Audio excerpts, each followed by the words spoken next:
Good morning, good morning, good morning. Kape tayo. Good morning. Tara na, maaga tayo magtsikahan ngayon kasi alam mo naman ang aking mga load dito at saka ang aking mga naglolo ko ang aking cellphone.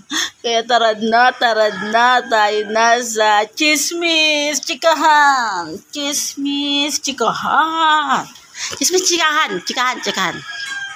So, bilisan ko ang aking load at saka yung cellphone ko may mga topak. Sarap itapon.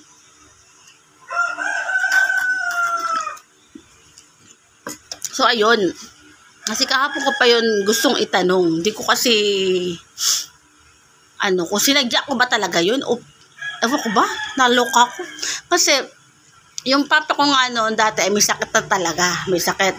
Tapos, ayaw niya nang tumagal sa ospital. Gusto niya umuwi na lang sa bahay. Kasi, feeling daw niya, lalo lang daw siya nagkakasakit. Oo, nangihina daw siya. Kaya hindi siya makaano-ano. Pero, mahina na talaga, talaga mabagal ang papa namin noon time na yun. Kasi nga paulit-ulit na siya sa ospital noon. Yun, tapos pasalamat na lang din kami kahit magpabalik-balik siya sa ospital. May card kami sa company noon kaya wala akong masyadong problema noon. So anong nangyari noon? Etong umaga na to, pag out ko na sana, ay hindi, ngayong araw na to papasok kami ng company ng panggabi kami kasama ko si sisi ko yung sumunod sa akin. So papasok na kami ngayong hapon na yun. Hindi, bago ko nagpaalam sabi ko, papa alis na kami, pasok na kami sa work.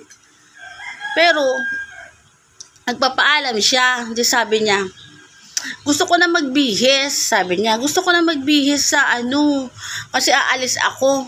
Aalis na daw siya, kaya nagpapabili sa amin ng t-shirt, ng pantalon. Sabi ko, opo, ba't saan ka ba pupunta? Kay may sakit ka pa. Sabi niya, hindi, kasi ihahatid niyo ako sa pupuntahan ko, pero hindi ko kayo isasama. Yun ang sabi ng papa ko. Sabi ng papa ko, basta bihis na ako kasi paalis. Pero hatid nyo ako. Tapos pag nahatid nyo na ako, umuwi na kayo sa bahay. Tapos, papasok kami sa company noon. Di sabi ko, wag na, saka na kayo gumala. Kasi nga, para maging okay na kayo, magpagaling muna kayo, para, tsaka palabas-labas. Yun. Pero sa totoo lang, habang nag-aantay ako ng company namin, ng service, iiyak ako noon. Kasi paalis ako ng bahay. Paalis na ako ng bahay kasi magpupunta na ako sa service. Kasama ko si sister. Pero naiyak na talaga ako. Kasi hindi ko alam kung anong bang ibig sabihin na yan. Kaya nagpapaalam yung papa ko sa akin. Kaya aalis na nga siya. Kasi anong nangyari? Siyempre, nagtrabaho ako ng medyo tamad ako sa pasok sa trabaho noon. Kasi nga, masama ang pakiramdam ko, kakaisip ba ng problema ko noon. Anong nangyari? Kinabukasan, pag out ko, nagulat ako.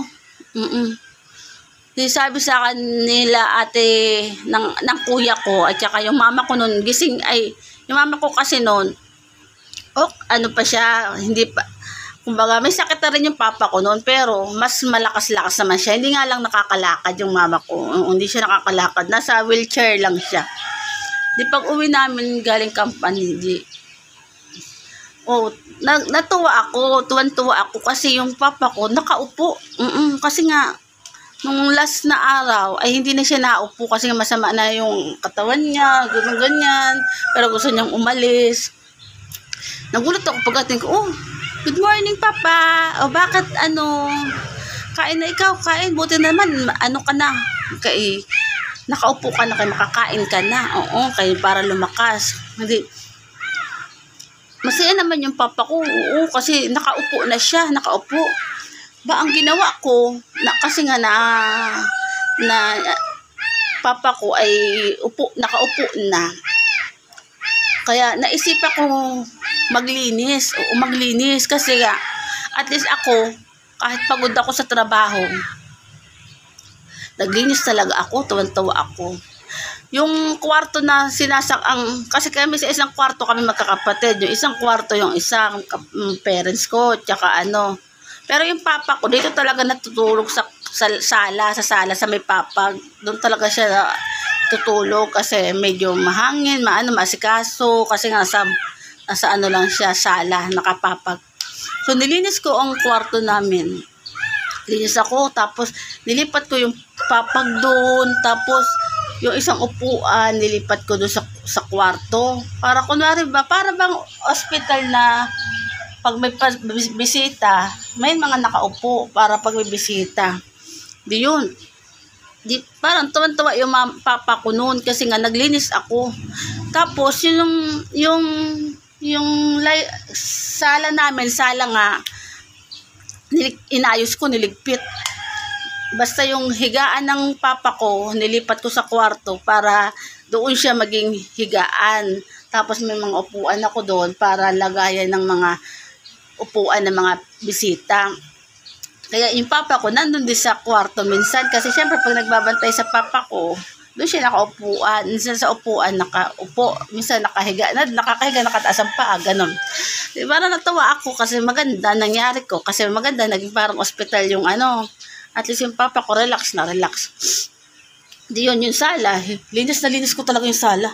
Kahit ako'y, kahit pagod ako sa magdamag na yun, sa 12 oras. Wala akong pakialam. Basta linis ako, linis. Tapos, ilis yung mga upuan, ilis yung higaan, tapos yung ibang lamesa, na may mga upuan sa lamesa, nasa gilid. Tapos, itong sa sala na to, naging malinis na walang mga gamit. Walang gamit. Ewan ko, basta parang na-push ba? Nilinis ko yung buong sala. Tapos, punas na punas ako, pati yung tapos, wala yung mga upuan. Yung mga lamesa, nasa gilid na gilid, tsaka yung pinakaupuan. Doon ako natulog sa sala, nagsapin lang ako ng banig.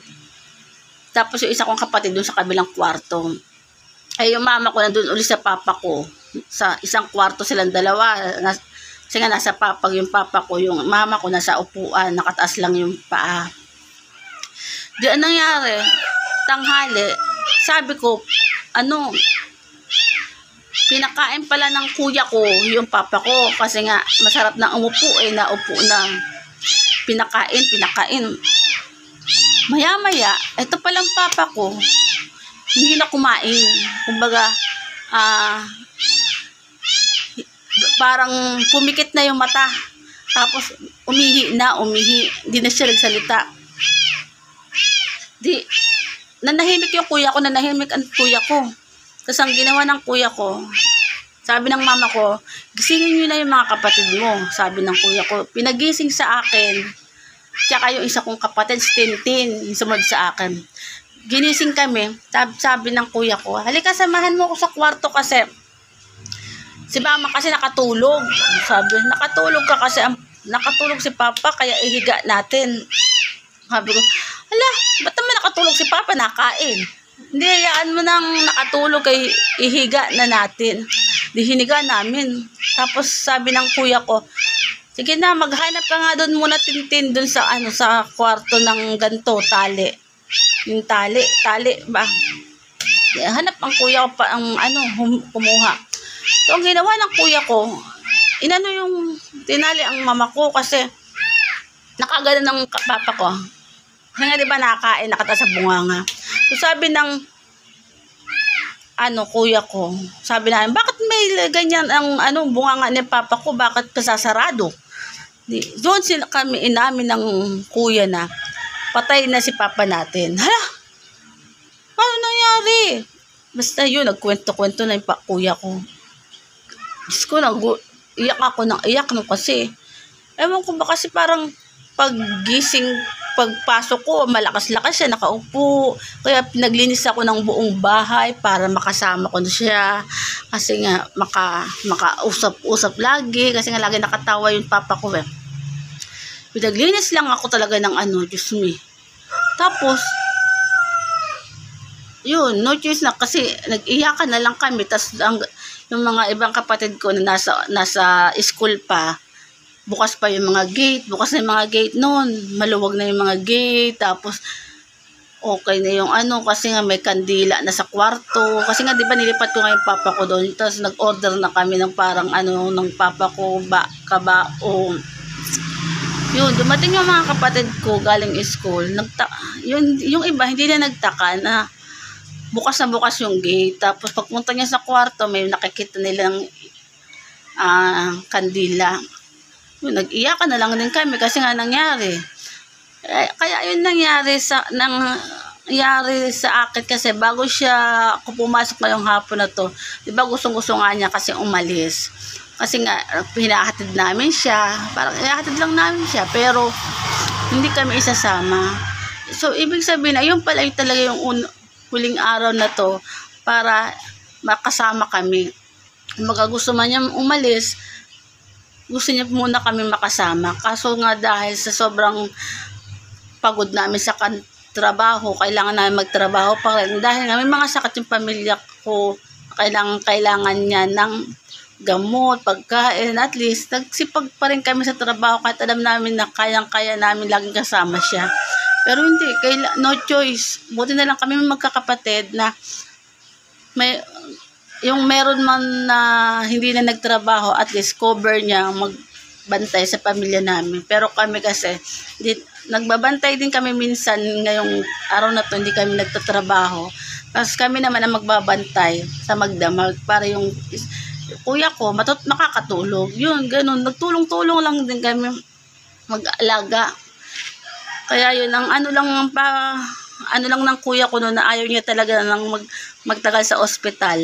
Kasi nga, ayaw niya magka-problema sa amin. Kasi pagod na rin kami sa stress. Yun. Basta naging masaya naman ako na bago siya umalis sa amin. Pinakita niya naman sa amin kung paano siya naging masaya bago siya umalis. Yun, ay, nakakaloka. Ganun talaga ang life dahil naiyak man ako. Kaya tara na, goodbye na sa'yo. Mahirap mag-check kasi ang dami ko ng dito. Di makapag-load ng ayos. Patapo ko na to talagang cellphone na to. Talaga sa po ko na talaga ang cellphone. Di pungal!